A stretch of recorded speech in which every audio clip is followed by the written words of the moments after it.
All right, let's talk social studies. Specifically, the part that can feel like a real puzzle, the structured response questions, or SRQs. You know the ones. If you've ever stared at a question and just blanked, you are so in the right place. Today we're going to crack this wide open. We're taking a real prelim paper and breaking down the exact strategies that separate a decent answer from a truly amazing one. Let's dive in. Okay, just look at this question. Who has a more important role, government or individuals? This is the kind of stuff that can make your head spin, right? It's asking you to be a judge, to weigh two huge concepts and then make a call. It feels tough, I get it. But here's the thing, and this is the big secret. Questions like this are actually your best friend. They're designed for you to show off what you know, and with the right strategy, they're an absolute goldmine for marks. And today, we're going to give you the map to that goldmine. So here's what we're going to do. First, we'll crack the SRQ section itself. Then we'll see how it all links back to your syllabus on global security.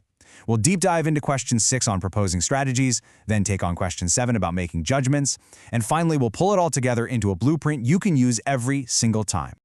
All right, first things first. Before we can win the game, we gotta know the rules. Let's break down exactly what the SRQ section looks like and how the examiners are actually giving out marks. So you've got two big questions you have to answer. Question 6, for 7 marks, is all about explaining a plan or a strategy. But question 7, now that's the heavy hitter.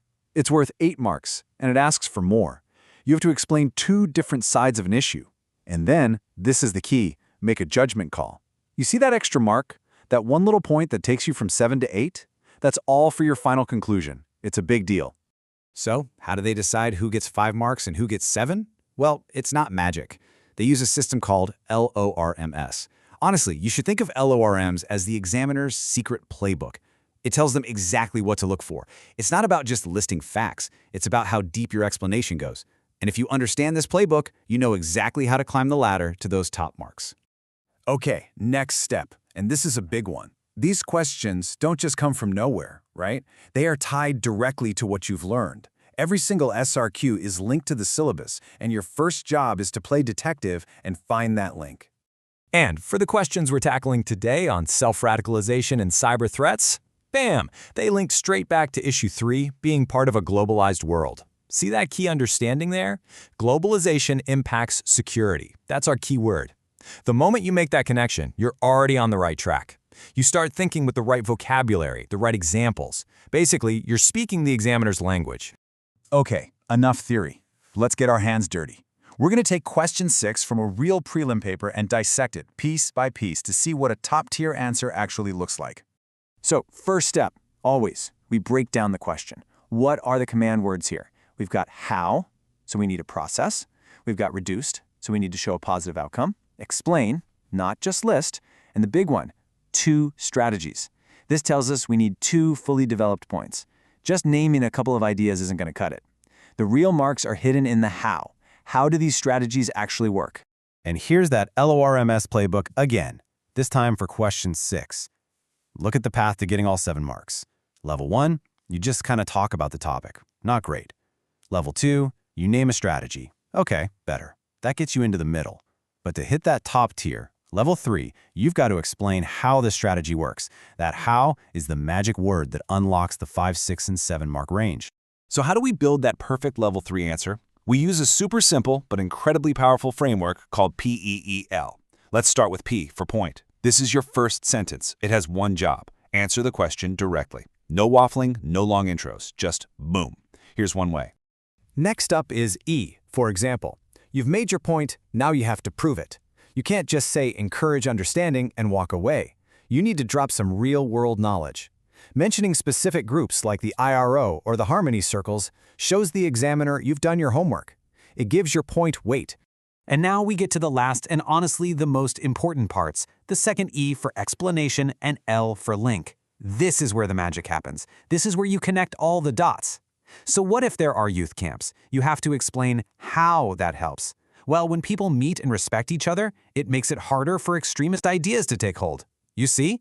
You've just explained the whole process and linked it right back to the question's keyword, reducing self-radicalization. That is a top-level answer. Okay, we've nailed question 6. You ready to level up? Let's move on to question 7. This one's a different beast. It's not just about explaining anymore.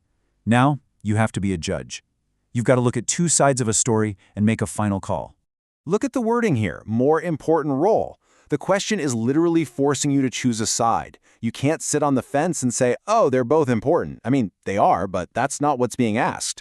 You have to explain both roles, for sure, but then you have to plant your flag and argue why one is more critical than the other. That's the challenge. And if you look at the LRMs, the marking scheme for this question, it tells you everything. You can write 2 perfect Peel paragraphs explaining both sides and get a really good score, maybe even a 7. But that final mark, that elusive 8th point, that's what we call the level 4 mark, and it's reserved for one thing and one thing only, making that final, reasoned judgment. So, to build up to that big judgment, you first need to give each side a fair shot. In one corner, you've got the government. They're the heavyweight, bringing in nationwide policies, big resources, and creating entire agencies to fight cybercrime. And in the other corner, you have the individual. You, me, we're the frontline soldiers, the first line of defense, using our wits and tools like Scam Shield every single day. Your job is to explain both of these roles, giving each one its due. So, let's peel the government's argument. Point. The government's role is crucial. Example, they created the Cybersecurity Agency and National Master Plans. Explanation, why does this matter? Because only the government can fight this battle on a massive nationwide scale. Simple. And now for the individual. Point, individuals have a huge responsibility to be vigilant. Example, things we do every day like using strong passwords or installing Scam Shield. Explanation, why is this so important? Because no matter what the government does, we are the gatekeepers of our own personal information. We're the first and last line of defense. And now for the grand finale, the Level 4 judgment. This is how you clinch that top mark. Look at how it's done. First, it makes a clear choice. The government plays a more important role. No hesitation. But then, it does something really smart. It acknowledges the other side, saying individual efforts are valuable. This shows balance. Then it delivers the knockout punch by explaining why the government is more important. Because everything individuals do relies on the huge foundational support that only the government can provide. That, my friends, is how you make a judgment. Phew! Okay, we have been through a lot. We've taken these massive questions apart. Now, let's put it all back together into one simple, powerful blueprint that you can take with you into any exam. Here it is. 3 steps. That's all you need to remember. 1. Deconstruct. Read the question like a detective, hunting for those keywords. 2. Activate. Link the question back to your syllabus knowledge. Find its home. And 3. Execute. Use PEEL to build your case, brick by brick. And if it's a question 7, you know the drill. Finish strong with that decisive, reasoned judgment. And that's really all there is to it. But I want to leave you with this one last thought. The skills we talked about today, breaking down a problem, finding evidence, explaining your thinking, and making a smart judgment, where else in your life could you use that? This is so much bigger than just an exam. It's about how you think, how you argue, how you understand the world. So think about it. Where will you use your new blueprint next? Thanks for tuning in.